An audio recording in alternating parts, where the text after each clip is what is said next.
नमस्कार मित्रांनो, एड लागलं प्रेमाचं या मालिकेच्या आजच्या भागामध्ये आपण बघणार आहोत. राया रडत असतो तेव्हा मंजिरी आता त्याला समजवण्याचा प्रयत्न करते. राया, हे बघ, रडू नको आणि मी काय म्हणते ते नीट ऐक. तेव्हा लगेच आता राया म्हणू लागतो, हो मिस बार, तू सांग, ते ऐकायला मी तयार आहे. त्यावर लगेच मंजिरी म्हणू लागते, ऐक मग, तू गार्गीची जबाबदारी घे. आता मात्र हे ऐकताच रायाला धक्का बसतो. काय, गार्गीची जबाबदारी? नाही नाही मिस बार, अशाने तुझ्यावरती अन्याय होईल आणि मी तुझी साथ सोडू शकत नाही. माझं तुझ्यावरती खूप प्रेम आहे. तेव्हा मंजिरी म्हणू लागते, हे बघ राया, गार्गीबरोबर जे झालं ते मी समजू शकते, कारण मी पण एक मुलगी आहे आणि तिच्याबरोबर होणारा त्रास मला कळतोय. त्यामुळे इंद्रायणी मॅडम त्यांच्या जागेवरती अगदी बरोबर आहेत. त्या आई आहेत आणि आई म्हणून त्यांनी त्यांच्या मुलीचा विचार केला आहे. तुला वेठीस धरलंय कारण गार्गीची जबाबदारी त्यांच्यावरती, आणि मला असं वाटतंय की त्यांनी जो निर्णय तुला सांगितला आहे तो अगदी बरोबर आहे आणि तुला आता तुझा निर्णय घेण्याची वेळ आली. राया, तू गार्गीची जबाबदारी घे. त्यावर लगेच राया म्हणू लागतो, नाही मिस बाहेर, मी असं नाही करू शकत. हे बघ, गार्गीबरोबर जे झालं ते माझ्यामुळे, पण माझ्या चुकीची शिक्षा मी तुला का देऊ? तुझ्यावरती झालेला हा अन्याय मी नाही बघू शकत मिस बाहेर. तेव्हा लगेच मंजिरी म्हणू लागते, राया, अरे मी तुझी बायको आहे. एखाद्या दुसऱ्या स्त्रीबरोबर मी तुला बघू शकते, पण एखाद्याच्या भावनांचा तू खेळ केलाय असं मी ऐकून घेऊ शकत नाही. आणि तुझी काही चूक नाही आहे राया, कारण जे झालं त्यात तुझा हात नाही आहे. म्हणून एक बायको म्हणून मी तुला साथ देण्याचं ठरवलं आहे. तू गार्गीची जबाबदारी घे. तेव्हा राया लागतो, नाही मिस बार, हे चुकीचं आहे. यामुळे तुझ्यावरती अन्याय होईल आणि तो मी होऊ देणार नाही. तेव्हा मंजिरी लागते, नाही राया, मी जे बोलते ना ते अगदी बरोबर आहे आणि हे तू करायचं आहे. तुझ्या मिसफायरवरती तुझा विश्वास आहे की नाही? त्यावर लगेच राया म्हणू लागतो, स्वतःपेक्षा जास्त विश्वास आहे मिसफायर तुझ्यावर. त्यावर मंजिरी म्हणू लागते, हो ना, मग आता डोळे झाकून मी म्हणते तसं कर. तू इंद्रायणी मॅडमकडे जा आणि गार्गीची जबाबदारी घे. पुढे काय करायचं ते मी ठरवते. आता मात्र लगेच राया मिसफायरकडे बघू लागतो. तर त्यानंतर इकडे आता शशिकलाला खूपच टेन्शन आलेलं असतं. ही मंजिरी कुठे गेली असेल? जय, मी तुला म्हणत होते, तिला उगाच काही बोलू नको. तू बोलला, आता ती रागाच्या भरात या शहरात कुठे गेली असेल काय माहिती. एकतर हे शहर किती विचित्र आहे माहिती आहे ना. इथे आल्यापासून किती संकट आलेत आपल्यासमोर. नाही नाही नाही, मला ना हे पटतच नाही. आता कुठे असेल ही मंजिरी काय माहिती. तेवढ्यात लगेच आता दरवाजात मंजिरी आलेली असते. त्याच वेळेस आता मंजिरीबरोबर रायाही आलेली असतो. तेव्हा लगेच आतमध्ये येतात शशिकला म्हणू लागते, ए आलीस तू, कुठे गेली होती? तेव्हा जय म्हणू लागतो, शशिकला, अगं एकटी मंजिरी नाही तर आपला राया पण आलाय की. रायाही आतमध्ये येतो. त्याच वेळेस आता शशिकला म्हणू लागते, ए कार्ट्या, आलास तू? नाही म्हणजे त्या दिवशी तुला एवढा बेदम मार मारला पण तोंड उघडायला तयार नव्हता. मग आता कसं सत्य कबूल केलं सगळं? मग त्या दिवशी का मार सहन केला? हे बघ, अजूनही मी तुला शेवटचं सांगते, माझ्या मंजिरीला त्रास देणं बंद कर. माझी ही पोरगी लय गुणी आहे बरं का, आणि तिला होणारा त्रास तिची ही आई शशिकला बघू शकत नाही. त्यामुळे एक गोष्ट कान उघडे ठेवून ऐक, माझ्या मंजिरीला त्रास देणं बंद कर आणि आता तिच्याबरोबर सुखाने संसार कर. कारण आजपर्यंत लय भोगलंय रे त्या पोरीने. त्यामुळे आता बंद कर हे सगळं, थांबव हे सगळं. आणि त्या घाऱ्या डोळ्याच्या मांजरीकडे जाऊ नको, तिच्याकडे लक्ष देऊ नको. आता तुम्ही दोघे एक झालात की नाही, मग तिला विसरून जा. एकदा का तुमचा संसार सुरू झाला की ती आपोआप तुमच्या रस्त्यातनं बाजूला होईल. त्यावर लगेच आता जय म्हणू लागते, ए किती बडबड करतेस तू, जरा थांब ना. त्यावर शशिकला म्हणू लागते, करणार, मी बडबड करणार. आणि ए राया, जशी मी मंजिरीच्या पाठीशी उभी राहिले ना, तसं मी आता तुझ्याही पाठीशी उभी राहणार आहे. तुला कधीही माझी गरज लागू दे, ही शशिकला काकू लगेच तुझ्या मदतीला धावून येणार. पण मंजिरीला त्रास द्यायचा विचारही करायचा नाही. नाहीतर गाठ आहे शशिकलाशी. ही शशिकला असा इंगा दाखवेल ना तुला, तू जन्मभर विसरणार नाही. त्यावर घोरपडे म्हणू लागतो, ए आत्ताच हॉस्पिटलमधनं निघाली ना बाहेर, अगं धाप लागेल तुला, किती बडबड करतेस, थांबव ना हे सगळं. त्यावर लगेच शशिकला म्हणू लागते, नाही थांबवणार, कारण मला माझ्या मंजिरीची काळजी आहे. मी तिच्या पाठीशी उभी राहणार. त्यामुळे राया नीट लक्षात ठेवायचं. रायाला मात्र काकूकडे बघून हसूच आलेलं असतं. काकू खरंच किती बदललेली असते ना. त्यावर लगेच आता घोरपडे म्हणू लागतो, राया, नाही म्हणजे शशिकलाची बडबड ठीक आहे, पण ती जे बोलते ते अगदी बरोबर आहे. तू मंजिरीला त्रास देणं बंद कर. अरे आजवर लय त्रास दिला रे, त्यामुळे तू आता तिच्यासोबत राहा, सुखाने संसार कर. आणि मला माहिती तू हे करणार, कारण आता तू प्रेमाची कबुली दिली. तूच राया हेही सांगितलंय आणि तुझं मंजीवरती किती प्रेम आहे हे आम्हाला सगळ्यांना माहिती आहे. त्यामुळे आता तू तिला त्रास देणारच नाही. आणि दिला ना तर मग या घोरपडेची गाठे लक्षात ठेव. आता मात्र लगेच राया पटकन घोरपडेला मिठी मारतो. आता सगळेजण खूपच आनंदात असतात. त्याच वेळेस आता जय मला लागतो, राया 1 मिनिट. नाही म्हणजे एक विचारतोय हा, तू खरंच माझा भाऊ आहे का? नाही म्हणजे तिकडे नाही का तू माझा भाऊ असल्याची ॲक्टिंग करत होता, सांग बरं. त्यावर लगेच राया म्हणू लागतो, आता काय आलं ते मध्येच. त्यावर लगेच आत्ता शशिकला म्हणू लागते, कसला भाऊ रे? ते पण नाटक होतं, सिक्रेट मिशन होतं ना त्यांचं. त्यावर लगेच जय म्हणू लागतो, अरे बापरे, काय नाटक केलं ना तू? राया 1 नंबर भारी नाटक. मला वाटलं नव्हतं तू माझा भाऊ नसशील म्हणून. लयच भारी नाटक जमतंय तुला. नाही तू नाटक कंपनीत काम करतो का? माझी ओळख आहे तिकडे, मी तुला बरोबर कामाला लावतो. लय भारी नाटक जमेल तुला. आता राया मंजिरी सगळेजण हसू लागतात.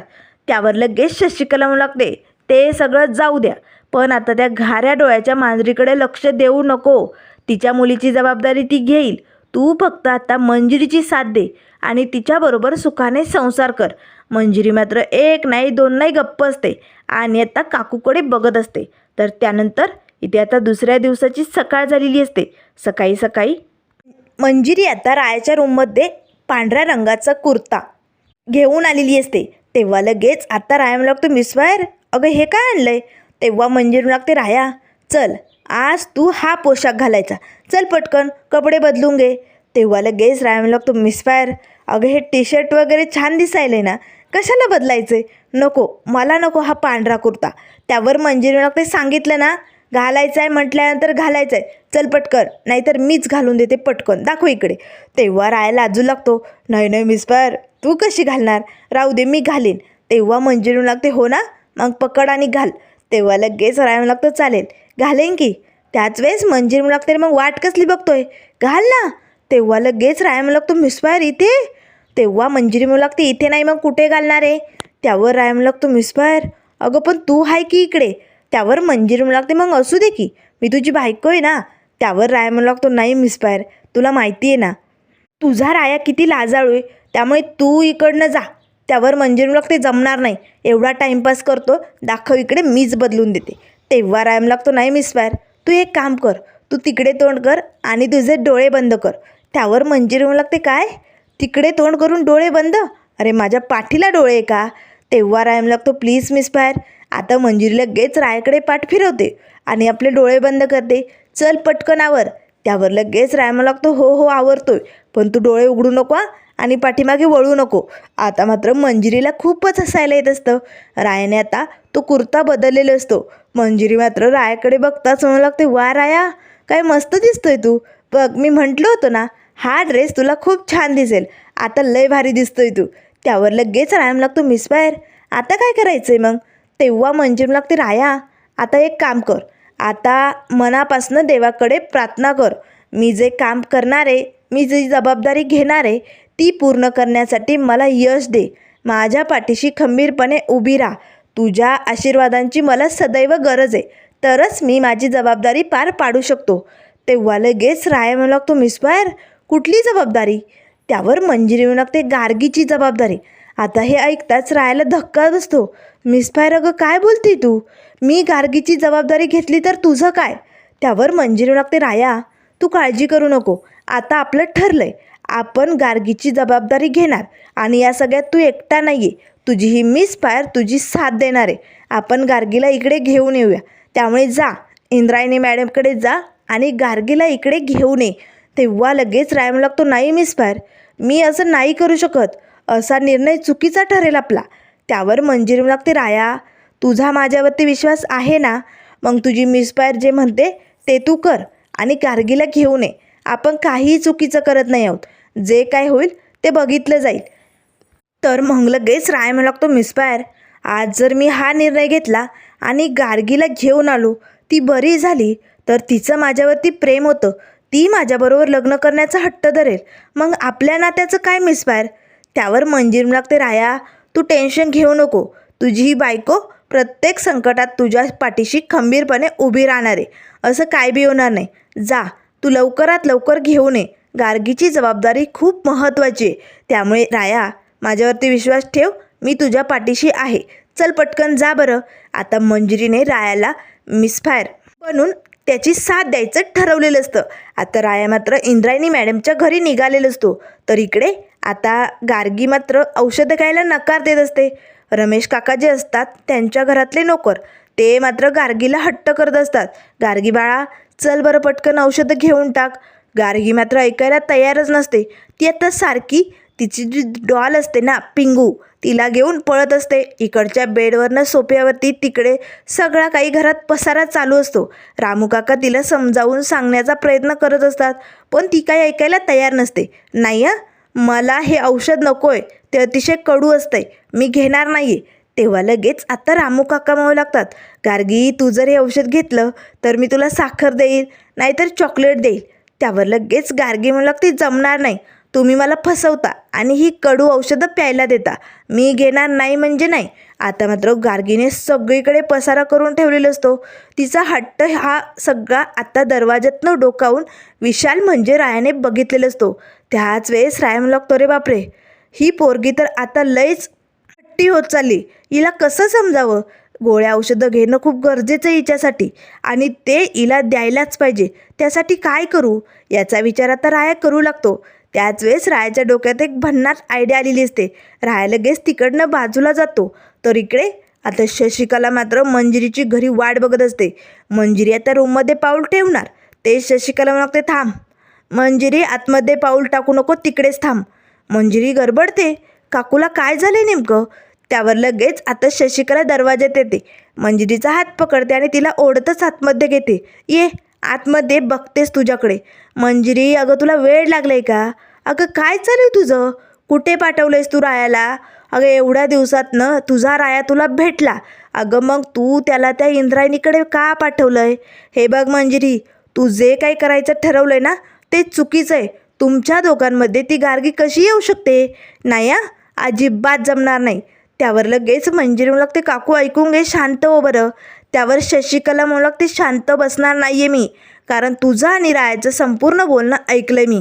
जेव्हा मंजिरी रायाला म्हणत असते, तुला गार्गीची जबाबदारी घ्यायची, आपलं ठरलं आहे, तू तिला घेऊन ये, ते सगळं बोलणं शशिकलाने ऐकलेलं असतं. तेव्हा शशिकला म्हणू लागते, मंजिरी तू रायाला त्या इंद्रायणीकडे, त्या घाऱ्या डोळ्याच्या मांजरीकडे पाठवून खूप मोठी चूक केली. कारण तुला कळतंय का? अगं रायाची या सगळ्यात काहीच चूक नाही आहे. रायाचं तिच्यावरती प्रेम नव्हतंच, ती गार्गीच रायावरती प्रेम आहे म्हणून त्याच्या मागे लागली होती. आणि जे काही झालं आहे त्यात रायाची चूक नाही आहे. त्यामुळे राया कसा जिम्मेदार असू शकतो? ती इंद्रायणी तिची आई आहे ना, मग तिला तिच्या मुलीची जबाबदारी घेता येत नाही? आपण का उचलायची? एकतर एवढ्या दिवसांनी या नाशिकमध्ये आपल्याला राया भेटला आहे, कुठेतरी आपला पांडुरंग पावलाय. राया भेटला, त्याने प्रेमाची कबुली दिली आणि तो तुझ्याबरोबर आलाही. पण आता हे मधीच गार्गीचं काय काढलं मंजिरी तू? अगं तुला कळतंय का? जगात जे काही दगड धोंडे जे काही आहे ना, कुऱ्हाड कोयता, ते सगळं तुझ्या पायावरती मारतेस मंजिरी तू. तुला कळत नाही आहे का? अगं तू तुझा विचार कर ना. आजवर तू किती काय काय सहन केलं आहे आणि इथपर्यंत आली मंजिरी. त्यामुळे मला दुसरं तिसरं काहीच माहिती नाही. राया फक्त तुझा होता, तुझा असणार आहे आणि तुझाच राहणार आहे, त्या गार्गीचा नाही. त्यावर लगेच आता मंजिरी म्हणू लागते, काकू काकू शांत हो बरं. हे बघ, तुला जे वाटतंय, तू जो विचार करते तो अगदी बरोबर आहे, साहजिक आहे. हा विचार प्रत्येकाच्या डोक्यात येणार, पण शांत डोक्याने विचार कर आणि फक्त एकदा मन लावून विचार कर. अगं एक काकू म्हणून नाही तर एक आई म्हणून विचार कर. तुला जे वाटतंय ते अगदी योग्यच असणार आहे. त्यावर लगेच शशिकला म्हणू लागते, जमणार नाही. मी का आई म्हणून विचार करू? ती आई म्हणून विचार करतेस का? तिला तिच्या मुलीची जबाबदारी घेता येत नाही, ते मला काहीच माहिती नाही. तू आणि रायाने सुखाने संसार सुरू करायचा. हे सगळं जेव्हा बघेल ना डोळ्याने ती इंद्रायणी, तेव्हा स्वतः आपोआप तिच्या मुलीची जबाबदारी घ्यायला तयार होईल. त्यामुळे मंजिरी आत्ताच्या आत्ता निघ आणि रायाला माघारी घेऊन ये. मला दुसरं काहीच माहिती नाही. तेव्हा मंजिरी लागते, काकू काकू अगं शांत हो प्लीज. मला जे म्हणायचं आहे, जे बोलायचं आहे ते ऐकून तरी घे. त्यावर शशिकला लागते, जमणार नाही. सांगितलं ना, निघ आणि रायाला घेऊन ये. आता मंजिरीला काय करावं काही कळत नाही, कारण काकू ऐकण्याच्या परिस्थितीतच नसते. ती खूप भडकलेली असते. मंजिरी आता तिकडनं इंद्रायणी मॅडमच्या घरी निघालेली असते. तर इकडे आता रामू काकांच्या गळ्यात जे उपकरण असतं ते आता गार्गी ओढते आणि आजूबाजूला इकडे तिकडे पळत असते. रामू काका तिच्या पाठीमागे पळत असतात. गार्गी बाळा ऐक ना, असं नको करू, हा पसारा आवरू दे गार्गी बाळा. त्याच वेळेस आता लगेच राया आलेला असतो. रायाने मात्र आता टेडी बेअरचं कॉस्ट्यूम घातलेलं असतो. अगदी टेडी बेअर बनवूनच राया आता या गार्गीसमोर येतो. आता एवढा मोठा टेडी बघून गार्गी खूपच खुश होते. टेडी तू? तेव्हा राया म्हणू लागतो, हो गार्गी मी तुला भेटायला आलोय. तेव्हा गार्गी म्हणू लागते, पण तू मला का भेटायला आलाय? तू कोण आहेस? त्यावर लगेच आता राया म्हणू लागतो, तू मला विसरली? अरे देवा, मी तुझा मित्र आहे ना. त्यावर गार्गी म्हणू लागते, सॉरी सॉरी, पण तू आज कसा काय आला? तेव्हा लगेच आता राया म्हणू लागतो, मी आज तुला भेटायला आलोय, तुझ्याबरोबर खेळायला आलोय. आता खेळायचं म्हटल्यानंतर गार्गी खूपच खुश होते. त्याच वेळेस आता गार्गी म्हणू लागते, पिंगू बघतोयस, अरे हा टेडी आपल्याबरोबर खेळायला आलाय. काय खेळायचं? पकडापकडी खेळायची? तेव्हा लगेच आता राया म्हणू लागतो, चालेल तुम्ही पळा, मी तुम्हाला पकडतो. तुला आणि तुझ्या पिंगूला मी पकडणार. आता लगेच गार्गी आपली छोटी डॉल पिंगू असते ना, तिला घेऊन पळू लागते. आता विशाल तिला पकडण्याचा प्रयत्न करत असतो. त्याच वेळेस आता लगेच गार्गी म्हणू लागते, पकड पकड, अरे तुझ्यात काही हिंमत आहे की नाही, पकड मला. तेव्हा लगेच राया म्हणू लागतो, एक मिनिट गार्गी, तू औषध घेतले नाही ना, तू औषध घे तरच मी तुझ्याबरोबर खेळणार आहे. तेव्हा गार्गी म्हणू लागते, नको ते खूप कडू आहे, मला नाही घ्यायचं ते. त्यावर लगेच राया म्हणू लागतो, घ्यावंच लागेल, नाहीतर मी चाललो. आता लगेच टेडी निघालाय म्हटल्यानंतर गार्गी औषध घ्यायला तयार होते. गार्गीने आता औषध घेतलेलं असतं. तेव्हा लगेच राया मात्र खूपच खुश होतो आणि पटकन आता लगेच त्याने जो टेडीचा कॉस्ट्यूम घातलेला असतो ना, आता लगेच त्याने ते डॉलचं टोप आपल्या डोक्यातनं बाहेर काढलेला असतो.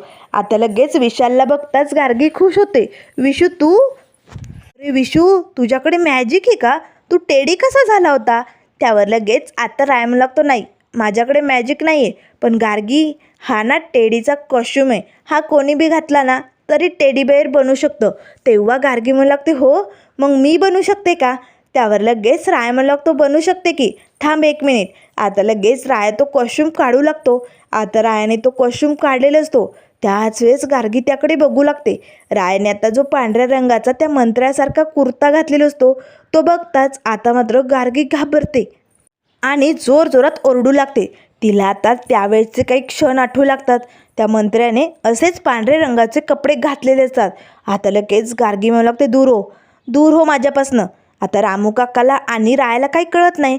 अचानक गार्गीला काय झालं? आता लगेच राया म्हणू लागतो, गार्गी अगं मी तुझा विशाल आहे, काय झालं तुला? मी तुझा विशू आहे, अशी का करते तू? तेवढ्यात लगेच आता धावतच इंद्रायणी येते. गार्गीने घरातल्या वस्तूंची तोडफोड सुरू केलेली असते. इंद्रायणी आता पटकन गार्गीला आपल्या मिठीत पकडते. गार्गी बाळा शांत हो. तेव्हा गार्गीमध्ये, दूर हो, तू माझ्यापासून दूर हो. त्याच वेळेस इंद्रायणी म्हणू लागते, राया राया तू इकडनं जा प्लीज, विशाल जा इकडनं. तेवढ्यात आता दरवाजात मंजिरी आलेली असते. हा सगळा प्रकार बघताच मंजिरीलाही धक्का बसतो. नेमकं गार्गी असं का करते? त्याच वेळेस आता विशाल म्हणू लागतो, मॅडम अहो मी तिला समजवण्याचा प्रयत्न करतोय, तुम्ही मला का बाहेर काढताय? त्यावर लगेच इंद्रायणी म्हणू लागते, विशाल तुला कळत नाही आहे का? तू जे कपडे घातले ते त्या दिवशी त्या मंत्र्याने घातले होते, म्हणून तिची अशी अवस्था झाली. तू जा इकडनं. आता लगेच राया तिकडनं बाहेर निघून येतो. तर आता लगेच मंजिरी रायाजवळ येते. तर त्यानंतर मित्रांनो पुढील भागामध्ये आपल्याला बघायला मिळेल राया आता मिसफायरला मदत असतो. मिसफायर अगं काय करू मी, सांग ना. गार्गीबरोबर जे झालं ते पाठपुरावा सोडतच नाही आहे गं. बघ ना आज माझ्यामुळे तिची अशी अवस्था झाली. तेव्हा मंजिरी लागते, राया हार मानून चालणार नाही आहे. आपल्याला गार्गीला या सगळ्या परिस्थितीतनं बाहेर काढायचं आहे. त्यासाठी खंबीरपणे आपल्याला लढावंच लागेल. मी तुझ्यासोबत आहे. आपण या प्रसंगातनं गार्गीला नक्कीच बाहेर काढू. तर आता इथे संध्याकाळची वेळ झालेली असते. राया आपल्या रूममध्ये आलेला असतो. आज गार्गीबरोबर जे काही झालं ते माझ्यामुळे, असे म्हणत राया लगेच आता स्वतःच्या अंगावरती चापकाचे फटके देऊ लागतो. तेवढ्यात आता चाळीतल्या बायका, शशिकला, घोरपडे, मंजिरी सगळेजण धावत येतात. आता मंजिरी पटकन तो चाबूक पकडते. राया अरे काय करतोय तू? कुठल्या चुकीची शिक्षा देतो स्वतःला? तेव्हा राया लागतो, मिसबायर या सगळ्याला जिम्मेदार मीच आहे आणि मला शिक्षा व्हायलाच पाहिजे.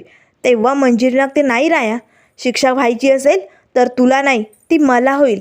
राया लगेच मिसफायरकडे बघू लागतो. तर मित्रांनो, पुढे काय होणार? ही गार्गी बरी होईल का? त्यानंतर राया आणि मिसफायरचा सुखी संसार सुरू होणार का? हे आपल्याला लवकरच बघायला मिळेल. त्यामुळे मित्रांनो, अशाच मालिकेंच्या अपडेट पाहण्यासाठी चॅनलला लाईक करा, सबस्क्राईब करा. व्हिडिओ पाहिल्याबद्दल धन्यवाद.